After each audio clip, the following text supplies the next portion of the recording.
Седмооделенците и овој септември најверојатно ќе го почнат без учебници. Иако претходната власт најавуваше дека ќе има книги за сите, всушност ниту еден учебник за седмооделение не бил испечатен.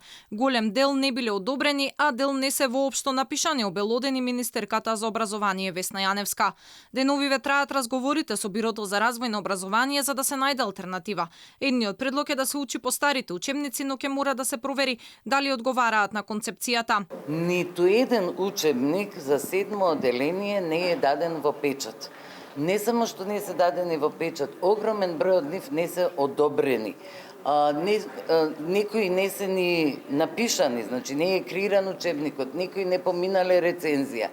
Волшебно стапче да имаме, ние до септември како влада не можеме да стигнеме да обезбедиме учебници за во седмо оделение. Поради хаосот кој го наследи новата министерка, наставниците ќе мора да обезбедат дополнителни материјали за учениците, па така да се решаваат проблемите и да се предаде предвидената материја.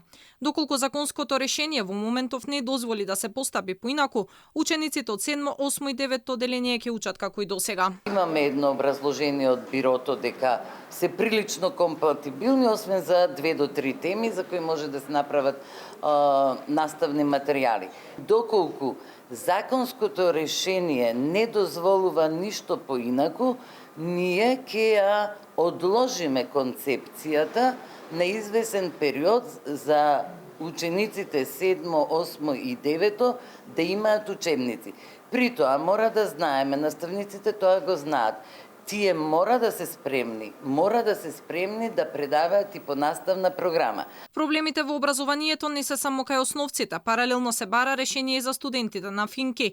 Министерката најави дека сместувањето на студентите нема да биде во објектот што 7 години се руинира и се бара интензивно решение каде ќе се одвива наставата. Новата влада најавува и решение за децата со посебни потреби. Јаневска најави дека за оние дечиња кои не можат да следат редовна настава се размислува за општински училишта со ресурсен центар.